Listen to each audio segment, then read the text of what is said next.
Hello everyone, this is Nisha Gilodia and you're watching me on Setu studies. आज हम बात करेंगे जो हाल ही में यूपी में वैकेंसीज आई हैं टीजीटी पीजीटी की, उनके बारे में। अभी हम बात करेंगे पीजीटी वैकेंसीज के बारे में, जो कि जिसका नोटिफिकेशन रिलीज़ हुआ था 8 जून को और इसे रिलीज़ किया था Uttar Pradesh secondary education service board ने।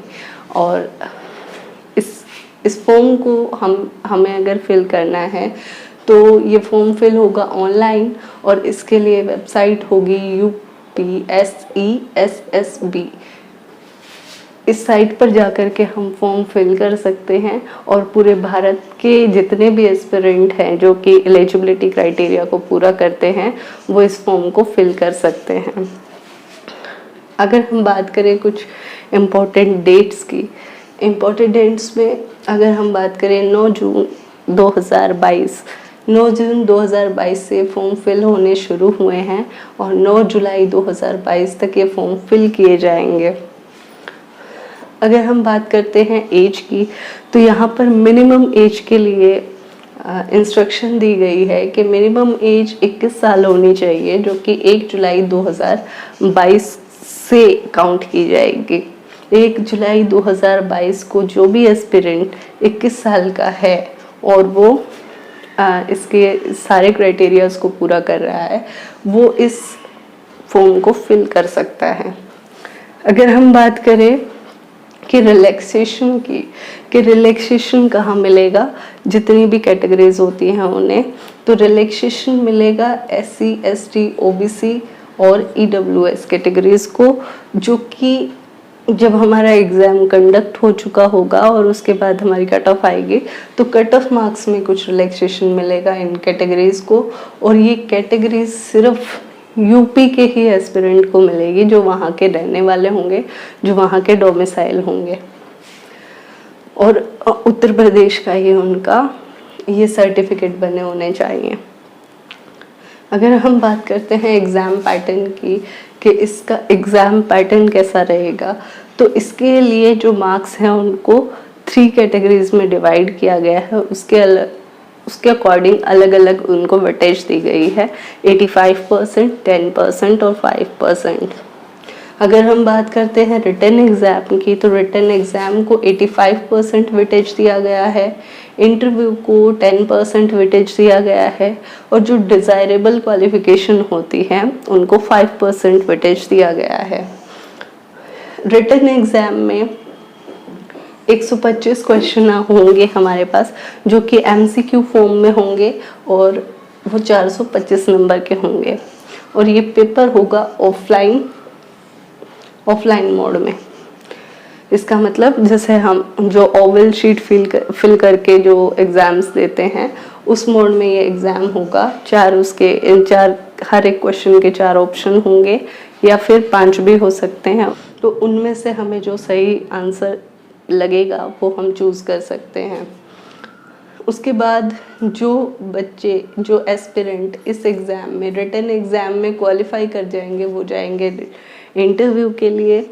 इंटरव्यू को 10% वेटेज दिया गया है। जो इन दोनों ही कैटेगरीज को क्वालिफाई कर जाएंगे, वो एस्पिरेंट की जब फाइनल मेरिट बनेगी उसमें उनकी जो डिज़ायरेबल क्वालिफिकेशन उन्होंने भरी होगी, चाहे वो PhD हो, MEd हो, चाहे BEd हो, या फिर कुछ कैंडिडेट्स के पास तीनों भी होती हैं, तो इनके लिए अलग अलग से वेटेज दी गई हैं। PhD को 2%, MEd को 2%, BEd को 1%। तो जितना भी इसका वेटेज होगा उसमें से अगर किसी ने कोई 1 डिग्री की है तो उसके अकॉर्डिंग उसे मिलेगा मार्क्स, अगर तीनों की है तो 5% मार्क्स उसे मिल जाएंगे। लेकिन किसी भी सूरत में ये डिज़ायरेबल क्वालिफिकेशन का जो वेटेज है वो 5% से ज़्यादा नहीं होगा। और इसमें इनके अलावा योगा और गेम्स के जो भी नेशनल लेवल के सर्टिफिकेट्स हैं वो भी आप शो कर सकते हैं। अगर हम बात करें इस एग्ज़ाम में क्या क्या चीज़ें हमें नहीं चाहिए हैं, तो सबसे पहले है कोई टेट नहीं चाहिए है, कोई सीटेट नहीं चाहिए है, ना ही इसमें नेगेटिव मार्किंग है। सभी क्वेश्चंस में अगर हम देखें, अगर हम सभी बोर्ड्स को देखते हैं तो उसमें ज़्यादातर नेगेटिव मार्किंग रहती है, लेकिन यूपी बोर्ड में जब हम एग्ज़ाम देते हैं तो इसमें नेगेटिव मार्किंग हमें देखने को नहीं मिलती है। और इसके अलावा एक जो जनरल पेपर होता है, जैसे डीएसएसबी में हम 100 नंबर का एक जनरल पेपर देखते हैं जिसमें कि हिंदी, इंग्लिश, मैथ्स और जीके आती है, करंट अफेयर आती है, वो पेपर यहाँ पर नहीं होता है। ओनली सब्जेक्ट पेपर होता है और सब्जेक्ट के ही 125 क्वेश्चन यहाँ पर आते हैं। इसलिए सब्जेक्ट पर कमांड होना बहुत ज़रूरी है। और एलिजिबिलिटी क्राइटेरिया की हम बात करते हैं तो पोस्ट ग्रेजुएशन एसेंशियल क्वालिफ़िकेशन है। इसके अलावा डिज़ायरेबल क्वालिफ़िकेशन में वही पीएचडी, एमएड, बीएड, इनका अगर किसी ने किया है तो एक्स्ट्रा मार्क्स मिलेंगे जो कि 5% होंगे, जो भी निर्धारित मार्क्स होंगे। और ये एक पैटर्न है जो कि सभी पीजीटीज पर अप्लाई होता है, लेकिन कुछ कुछ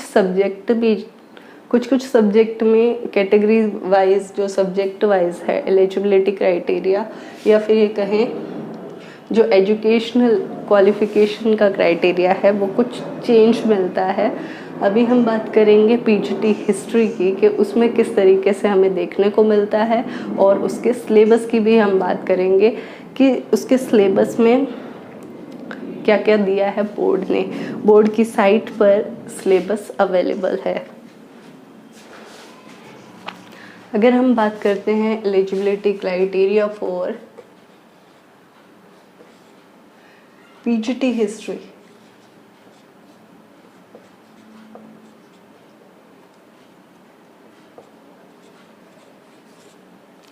तो इसके लिए बोर्ड ने कुछ गाइडलाइंस दी है कि पहले में तो है आपके सिंपल एमए होनी चाहिए, दूसरे में दी है कि आपके एमए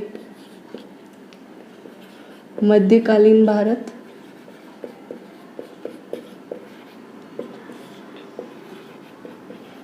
और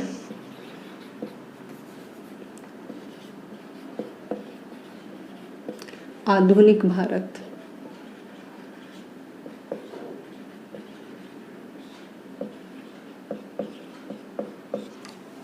आपके एमए मध्यकालीन भारत और आधुनिक भारत में से होनी चाहिए, या फिर एमए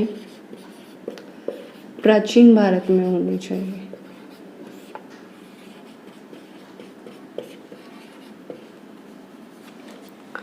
इसके अलावा एक और चीज़ दी गई है कि जो भी कैंडिडेट बीए ऑनर्स जिन्होंने किया है हिस्ट्री से, प्लस में उन्होंने बीएड भी की है, वो भी इसके लिए एलिजिबल हैं, इस पोस्ट के लिए, पीजीटी हिस्ट्री के लिए। इसके बाद हम बात करते हैं सिलेबस के बारे में कि इसका सिलेबस क्या रहेगा।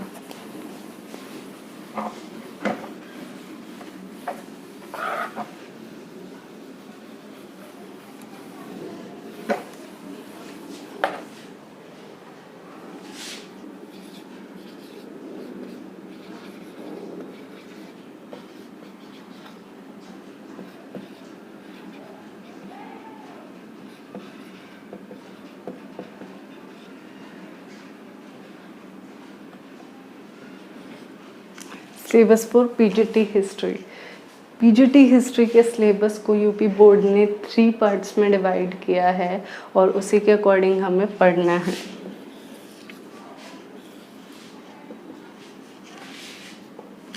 पहला प्राचीन भारत, इस सिलेबस में भारत की प्राचीन संस्कृतियों के नाम से बताया गया है और बाकी के प्राचीन भारत को मौर्य साम्राज्य के नाम से। दूसरा हमारा है मध्यकालीन भारत,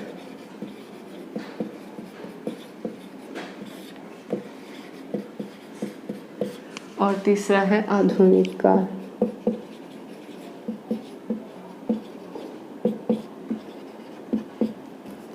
आधुनिक भारत। आधुनिक भारत में आगे भी है, तो वो मैं आपको जब आधुनिक भारत का सिलेबस बताऊंगी तभी बताऊंगी।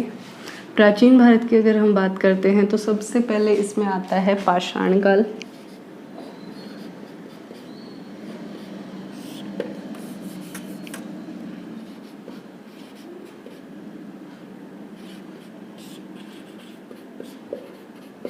पाषाण काल इसमें पूरा होगा। फिर आती है हड़प्पा सभ्यता।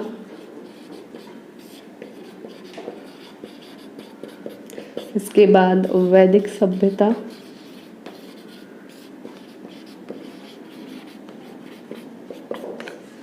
जैन और बौद्ध धर्म।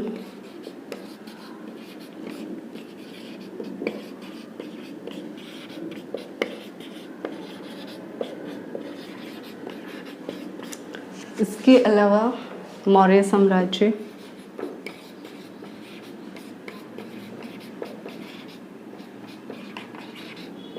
इसके साथ ही हम पढ़ लेंगे उत्तर मौर्य साम्राज्य, और फिर गुप्त काल और उत्तर गुप्त काल,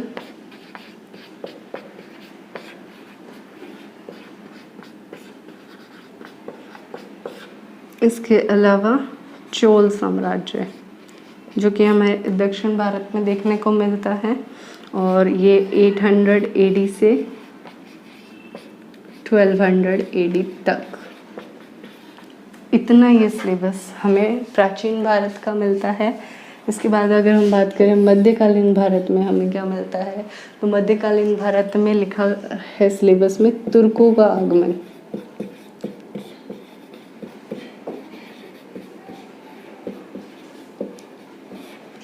और तुर्कों का आगमन स्टार्टिंग से एंड तक, औरंगजेब तक। तो हम इसमें हम अगर देखें इसमें क्या क्या आएगा, तो इसमें पूरा हमारा सल्तनत काल आएगा,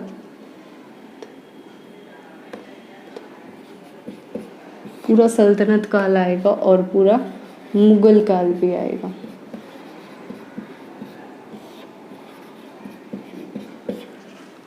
इसके बाद इसमें मुगलों का पतन भी आएगा,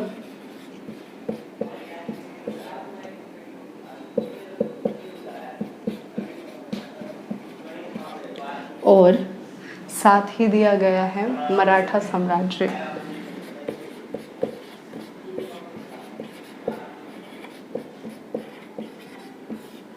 मराठा साम्राज्य में ये स्पेसिफिक दे दिया गया है कि छत्रपति शिवाजी के बारे में।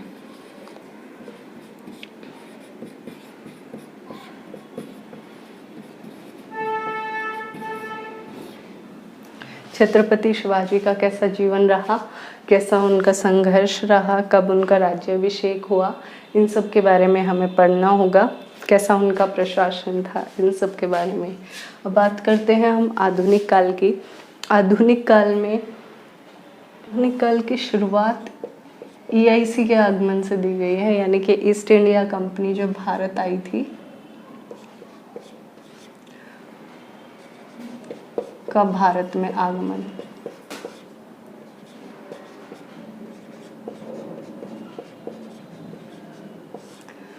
प्लस समाज सुधार,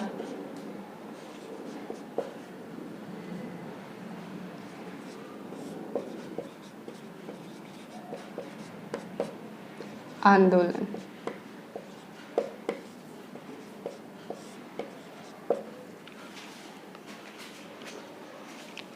समाज सुधार आंदोलन के बाद स्वतंत्रता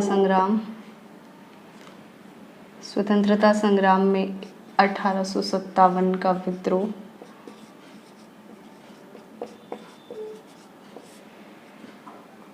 फिर नेशनल मूवमेंट जिसे हम कहते हैं, स्वतंत्रता संग्राम,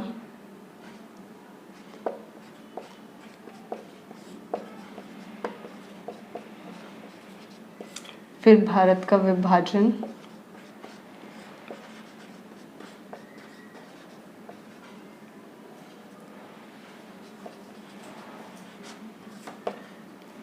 विभाजन से सन 2000 तक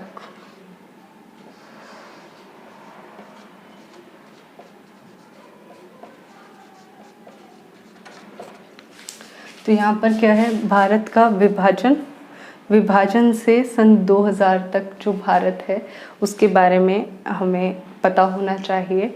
ये पूरा हमारा आधुनिक भारत में आएगा। विभाजन के बाद जो हमारा संविधान बना है उसके बाद क्या क्या समझौते हुए हैं भारत और पाकिस्तान के बीच में या फिर और भी हमारे पड़ोसियों के बीच में, और भारत ने किस तरीके से अपने कुछ जो स्टेट थे उनको वापस मिलाया है, विलय का जो नियम है वो सब, और 2000 तक की जो भी हमारी जीके होगी, जितने भी हमारे प्राइम मिनिस्टर और राष्ट्रपति बने हैं उन सब के बारे में हमें पता होना चाहिए। तो यही सिलेबस है पीजीटी हिस्ट्री का। ज़्यादा बड़ा सिलेबस नहीं है क्योंकि इसमें वर्ल्ड हिस्ट्री नहीं है।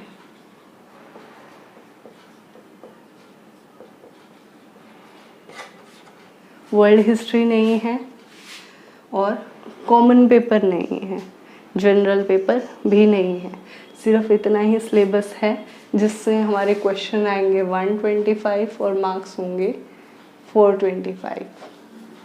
ये एमसीक्यू फॉर्म में होंगे